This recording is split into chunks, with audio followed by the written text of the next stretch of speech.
करताना आपल्याला पाहायला मिळत आहे. त्यांच्यासोबत वहिनी देखील आदित्य ठाकरे कुटुंबीय जे आहे ते आता रांगेमध्ये उभं राहत जे आहे ते मतदानाचा हक्क त्यांचा बजावताना पाहायला मिळतोय. खरं तर ही सगळी निवडणूक जी आहे ती अतिशय घडीघडीची झालेली आपल्याला पाहायला मिळते आणि या संपूर्ण निवडणुकीमध्ये उद्धव त्यांच्या सभा राज्यभरामध्ये घेतल्याच जात.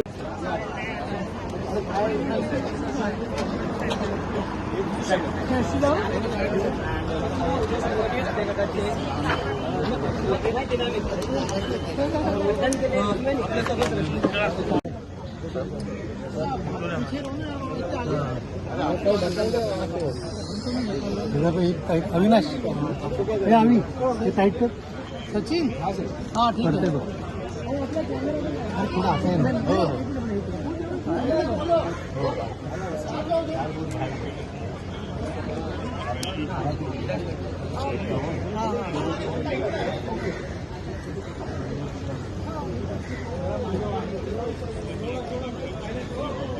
अरे राजा सांगितलं ना